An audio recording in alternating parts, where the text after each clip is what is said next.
Millions of tax dollars are spent on this type of computer surveillance, a disgusting procedure for a professed free society.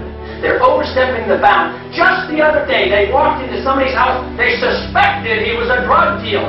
He was using his automatic selector, and then police marched in, and they said it looked like a gun after they killed the man.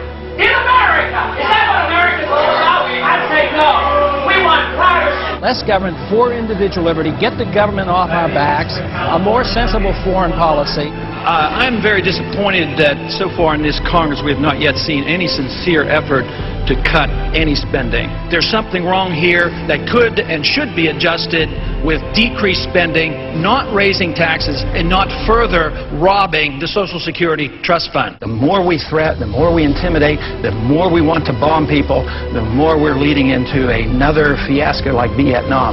We trade with Vietnam now. That's a much better way than trying to impose our will on Vietnam by going over there and dropping bombs. So I would say that this just points out again that we have a very, very poor foreign policy in the Middle East. I wish the Congress would address the unconstitutionality of presidents waging war.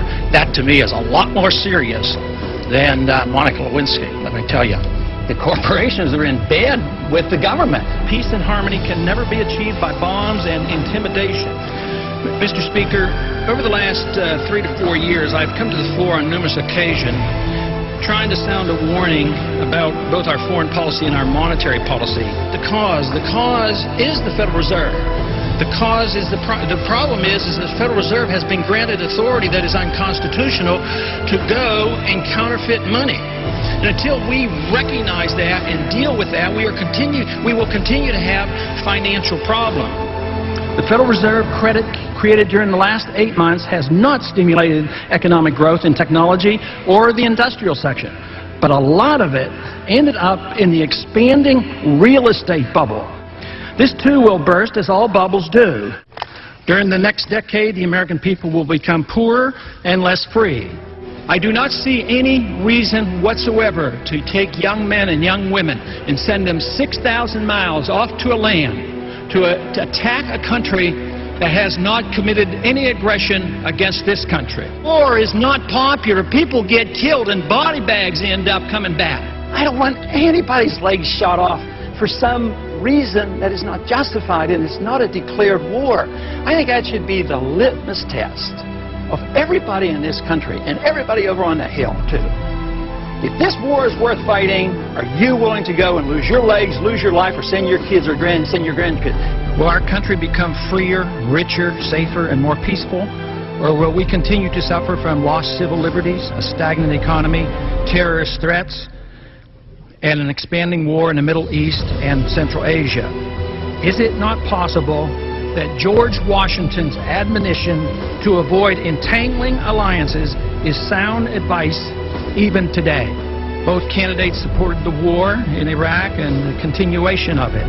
Both supported the Patriot Act and its controversial attack on personal privacy. The true patriot will repeal the Patriot Act, is what they will do. Both candidates supported increased spending in almost all categories. I'm the most conservative member here. I have voted, against more spending and wasting government than anybody else. Freedom, prosperity, and peace. Just come home. We just marched in.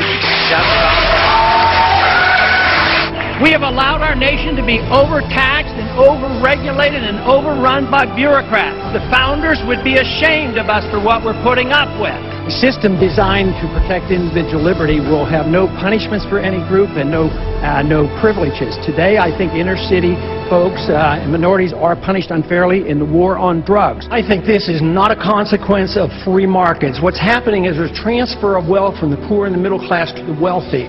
This comes about because of the monetary system that we have. When you inflate a currency or destroy a currency, the middle class gets wiped out. So the people who get to use the money first, which is created by the Federal Reserve System, benefit. So the money gravitates to the banks and to Wall Street. So that's why you have more billionaires than ever before. Today, this country is in the middle of a recession for a lot of people. Michigan knows about it. Poor people know about it. The middle class knows about it. Wall Street doesn't know about it. Washington, D.C. doesn't know about it, but it's because of the monetary system and the excessive spending. As long as we live beyond our means, we are destined to live beneath our means, and we have lived beyond our means because we are financing a foreign policy that is so extravagant and beyond what we can control, as well as the spending here at home, and we're depending on the creation of money out of thin air, which is nothing more than debasement of the currency. It's counterfeit, and it is a natural, predictable consequence that you're going to have people benefit from it and other people suffer. So if you want a healthy economy, you have to study monetary theory and figure out why it is that we're suffering, and everybody doesn't suffer equally or this wouldn't be so bad. It's always the poor people, those on retired incomes, that suffer the most. But the politicians and those who get to use the money first, like the military-industrial complex, they make a lot of money and they benefit from it. It is our job to check up and find what the Federal Reserve has done, audit them, and find out who their buddies are that they're taking care of. It's trillions of dollars